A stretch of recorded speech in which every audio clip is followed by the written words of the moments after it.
nos ve. Fíjese, hoy el periódico El Universal publica una entrevista muy, muy interesante con el creador de la prueba PISA.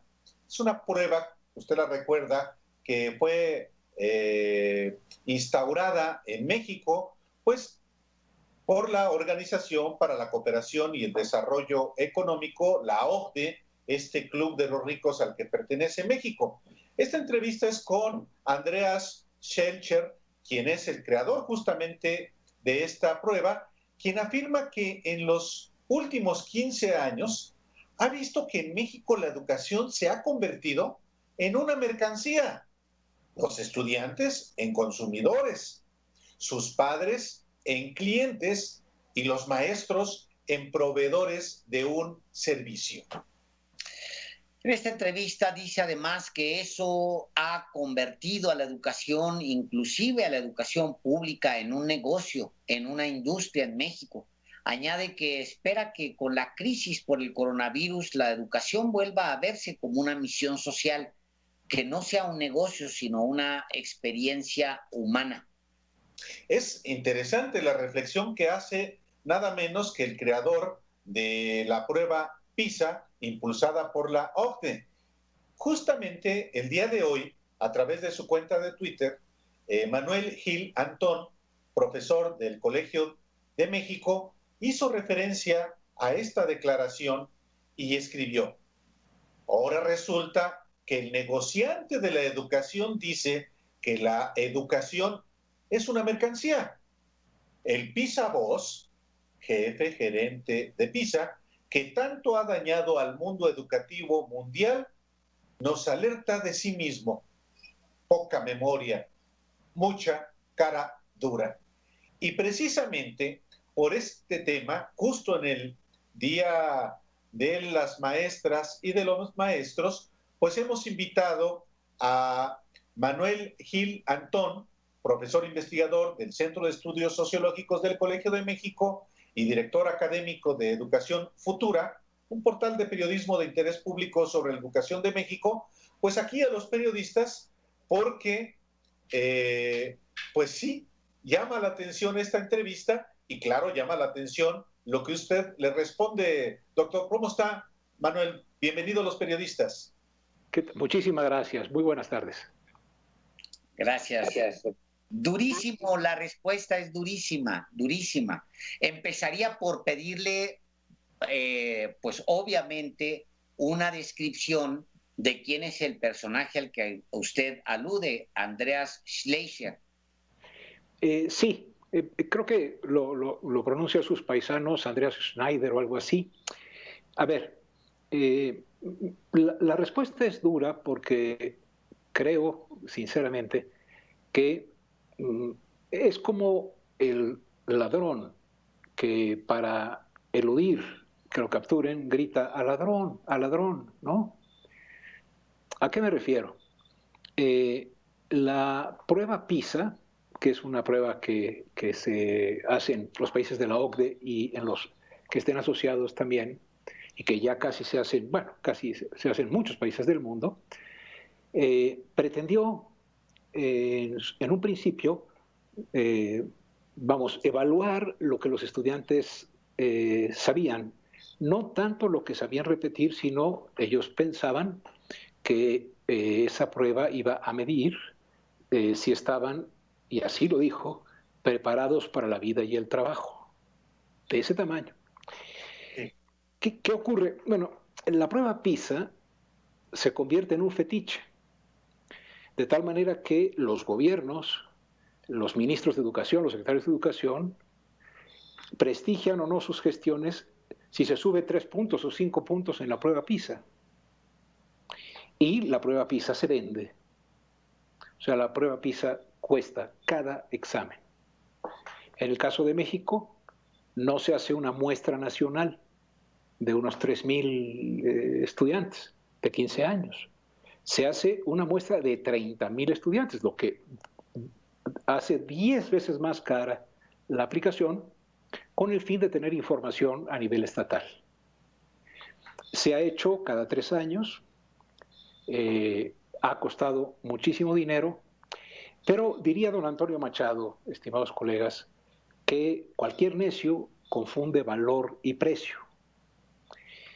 Es cara la prueba, pero el gravísimo daño que le ha hecho a la educación mundial este individuo y este grupo y la OCDE que lo apoya, es que ha orientado a los países a preparar a los estudiantes, a los niños, las niñas y los adolescentes, a mejorar la prueba PISA, no a mejorar su aprendizaje, no a hacer de la educación la construcción de ciudadanos, no a hacer de la educación un espacio de encuentro con los otros, sino a tratar de sacar mejor calificación. Me acuerdo que el presidente Fox un día dijo, le ganamos por 1 punto a Chile en el promedio de la prueba PISA, lo cual estadísticamente no tiene ningún sentido, el margen de error es mayor y estamos igualitos, pero sí quiero decirles que la gran distorsión de la educación mundial en buena medida se debe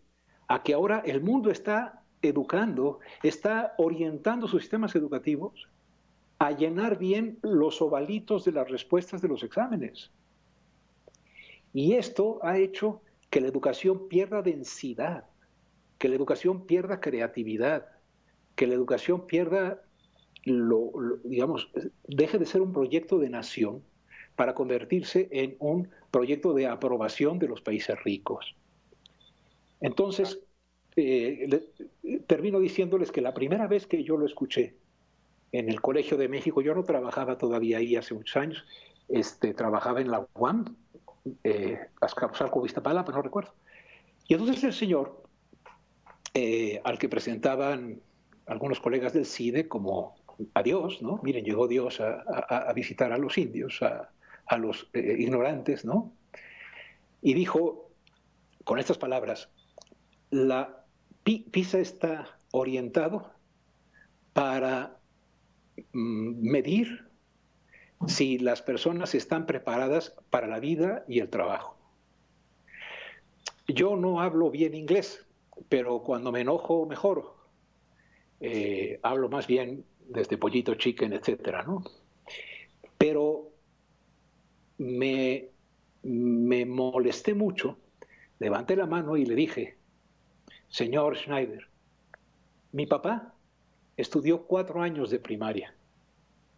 Sacaría -50 en PISA. No poco, -50. Y estaba preparado para la vida y el trabajo y nos sacó adelante. Y los migrantes que cruzan el desierto de Arizona, que reprobarían PISA con -45, están preparados para la vida y el trabajo de una manera enorme. Los que lo habían invitado se pusieron muy nerviosos diciendo, Andreas, no le hagas caso, es un loquito, ¿no? Siempre hay siempre ese prurito de hacer reverencias al extranjero. Pero no, nosotros sabemos sociología de la educación igual que cualquiera en el mundo. Y entonces él dijo, espérate, y me dijo, profesor, ¿cómo se llama? Manuel Gil. Profesor, tiene usted toda la razón. La prueba PISA lo que busca es ver si hay las destrezas y competencias para trabajar en una economía, ya has hecho un rollo, pero no para la vida y el trabajo.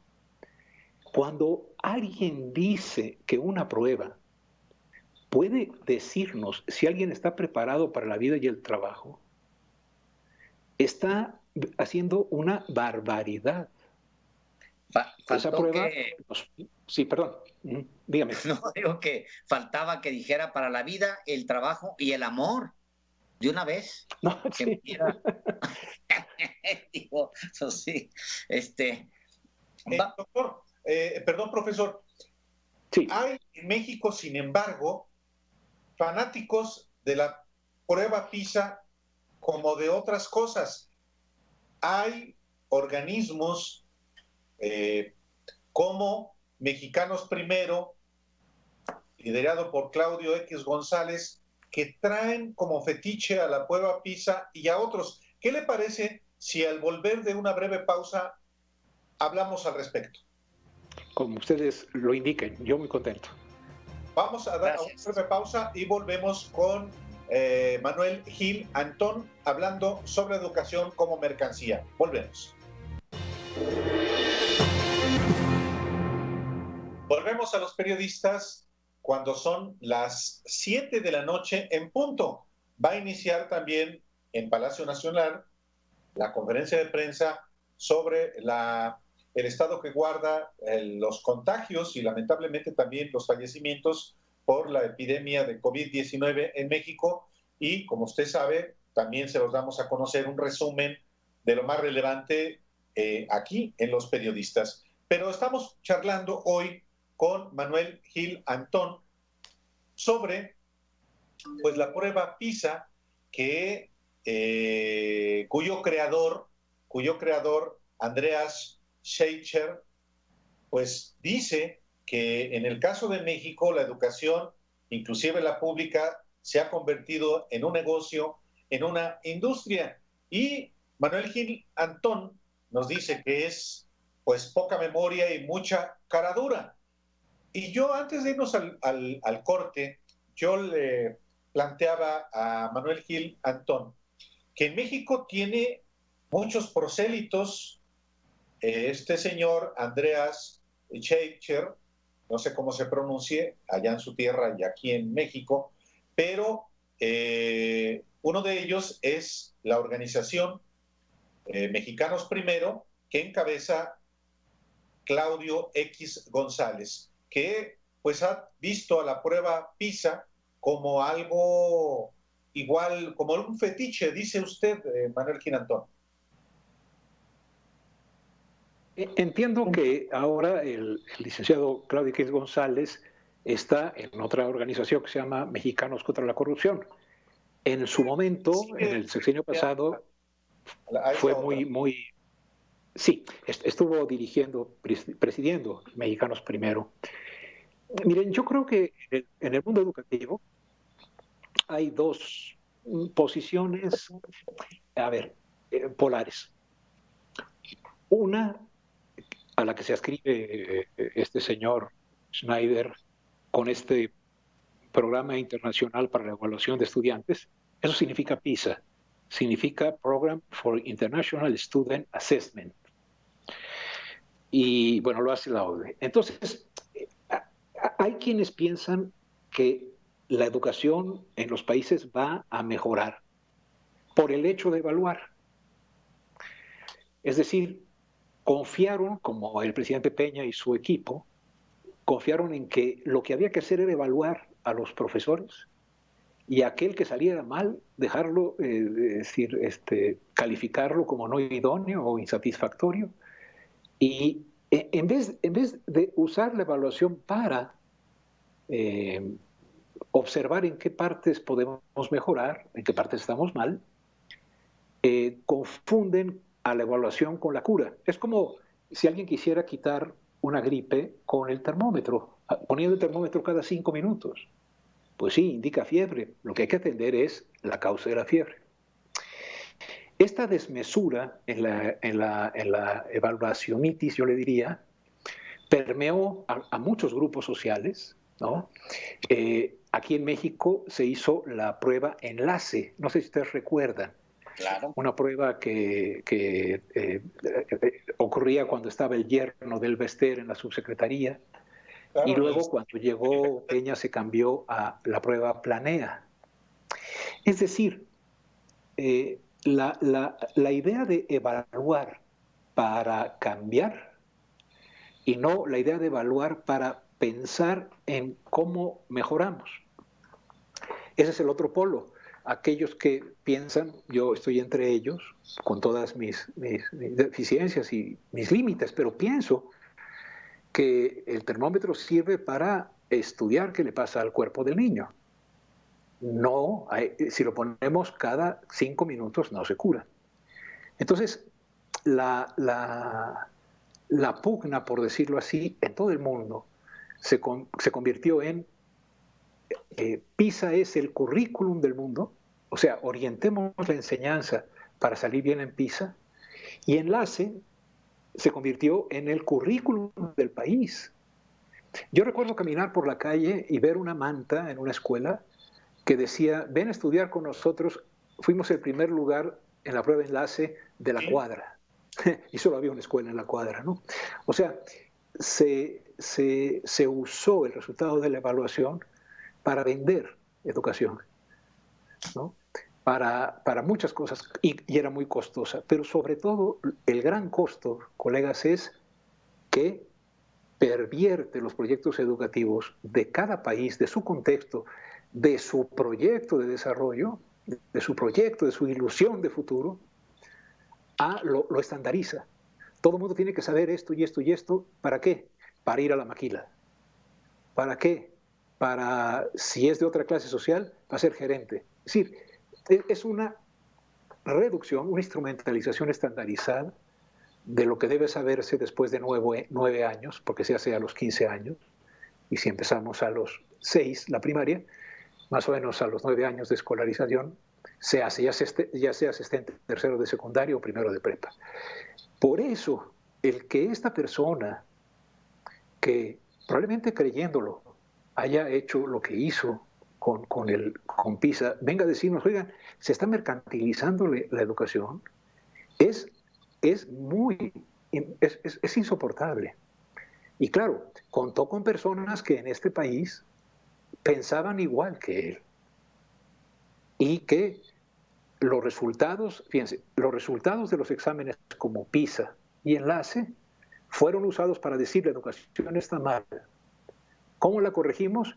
Evaluando a los profesores, evaluando a las profesoras, con la siguiente característica. La lógica que subyace a eso es, estamos mal porque los profesores y las profesoras son malos. No por la desigualdad social, ¿eh? No, eso no cuenta. No porque los programas de estudios sean muy malos, no, eso no cuenta. No, es que los profesores y las profesoras son responsables de que reprobemos PISA y reprobemos Enlace. ¿Y qué hay que hacer? Acusarlos, acosarlos, evaluarlos hasta el cansancio. Esa fue Las consecuencias de eso son esas. Ven, por eso me enojo, o sea, por eso me indigno, más bien. Bueno, la reforma educativa de Peña. Sí, escuché un poquito mal, pero sí, la reforma educativa de Peña descansaba en esa lógica. Apenas en febrero pasado, en febrero antes de que entráramos a toda esta contingencia de salud, la OCDE daba a conocer que pues los mexicanos estudian mucho, en resumen le doy porque es presenta un informe, los mexicanos estudian mucho, invierten mucho tiempo en las escuelas y pues aprenden poco, digamos, eso es lo que dicen. No lo cito para evaluar yo mismo a los maestros, pero en su momento, cuando se da a conocer esta nota, Mexicanos Primero publica un tuit hablando, citando a Schleicher, a lo mejor ese podría ser la pronunciación, ya llevamos 3 pronunciaciones aquí, pero bueno, no importa, es lo mismo. Este personaje, sí. Schleicher, sí, suena como a Schleicher. Bueno, este personaje, dice él, no es que los estudiantes no dediquen tiempo a aprender o que no haya escuelas, el problema es que el tiempo de aprendizaje no se utiliza adecuadamente. Esta es una crítica, pues, de este mismo año, ahora en febrero, antes de que entráramos a este periodo de emergencia. Yo lo que quiero preguntarle, la OCDE sabemos que es dirigida por un mexicano que viene de los tiempos, pues de los tiempos básicamente de Carlos Salinas de Gortari, de ahí viene este personaje que dirige la OCDE. Este otro personaje, pues, por lo que usted lo define, a usted mismo lo define, pues es el que impulsa este modelo. Mi pregunta es, y por favor desilusiónenos o no, si México está caminando en este momento hacia tocar puerto en esto, en el tema de la educación, porque ya nos aventamos miles de millones de pesos en el pasado con Fox, con Calderón, con Peña, obviamente nos gastamos miles de millones como mexicanos y la evaluación de febrero pasado del mismo organismo, el Club de Ricos, pues dice que estamos de la fregada. Entonces, mi pregunta es, ahorita en este momento, con Esteban Moctezuma al frente, en este nuevo gobierno, ¿vamos caminando hacia algo que nos dé esperanza? Bueno, yo diría que con toda la franqueza del mundo, cuando triunfa el presidente López Obrador y propone que va a encabezar una cuarta transformación, es decir, anticipa que su gobierno será la cuarta transformación antes de que ocurra. Las otras transformaciones se llamaron así por los historiadores a posteriori de ocurridas.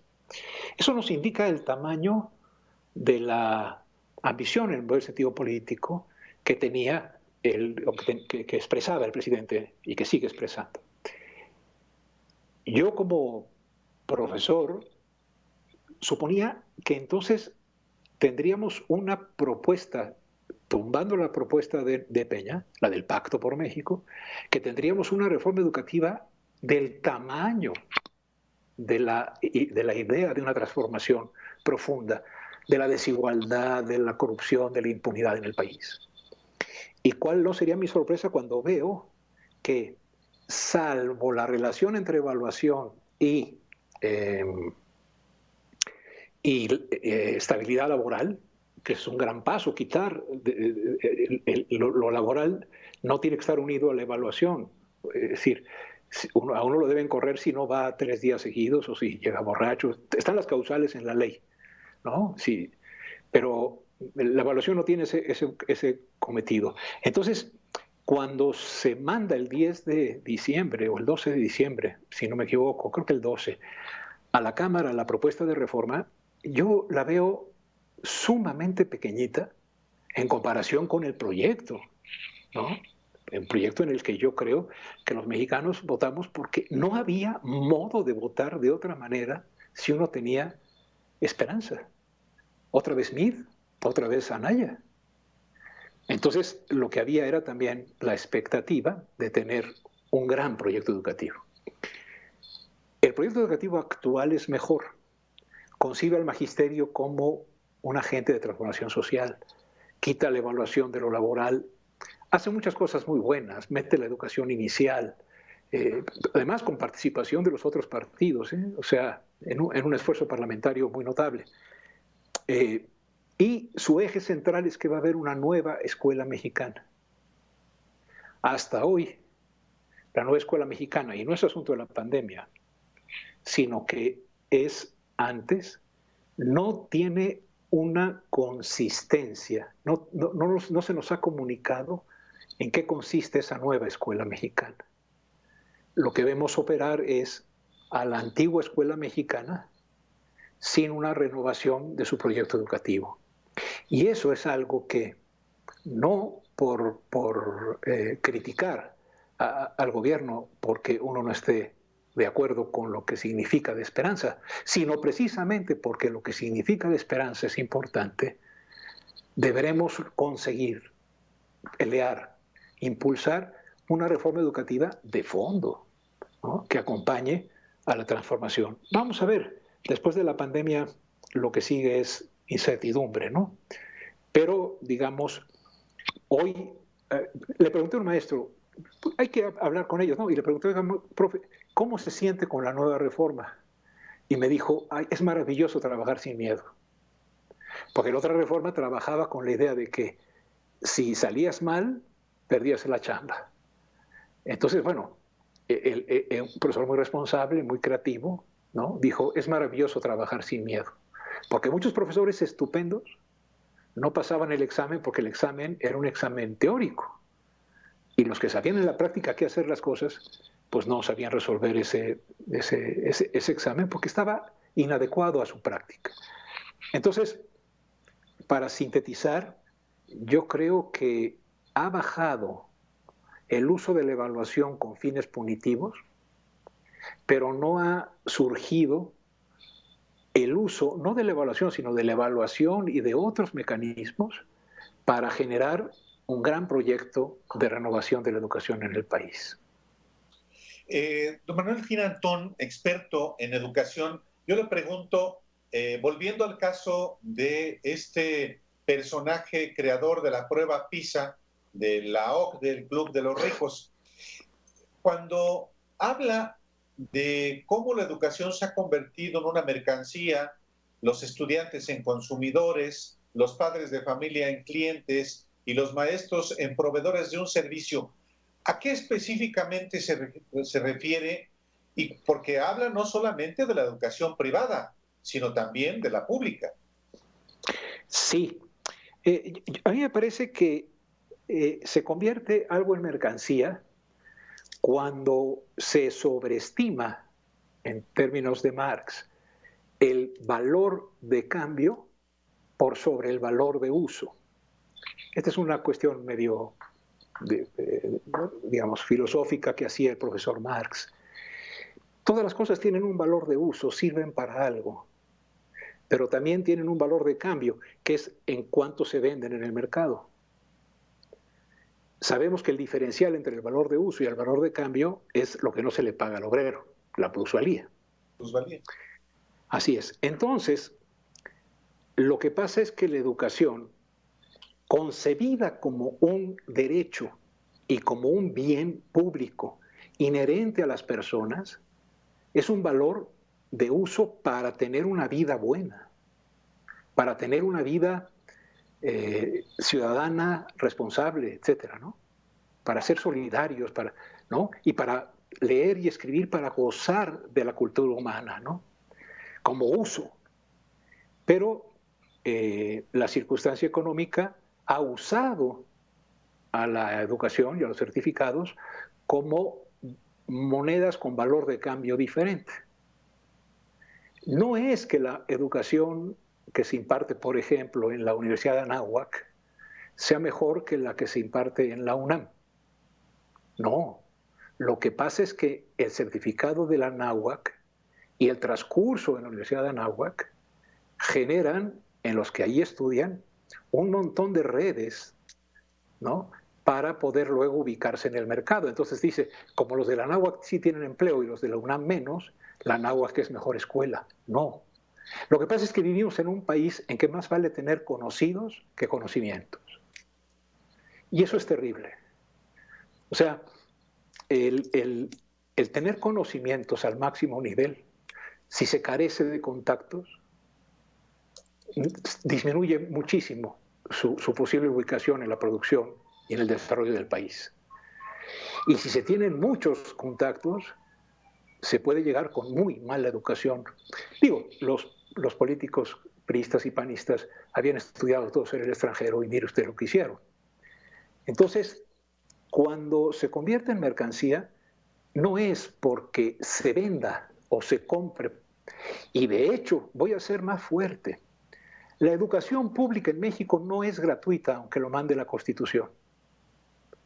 La educación en México no es gratuita porque los padres de familia y los profesores a veces se tienen que hacer cargo de llevar agua, de comprar escobas, de tener parajices, con las famosas cuotas voluntarias, que de voluntarias tienen lo que yo tengo de sueco.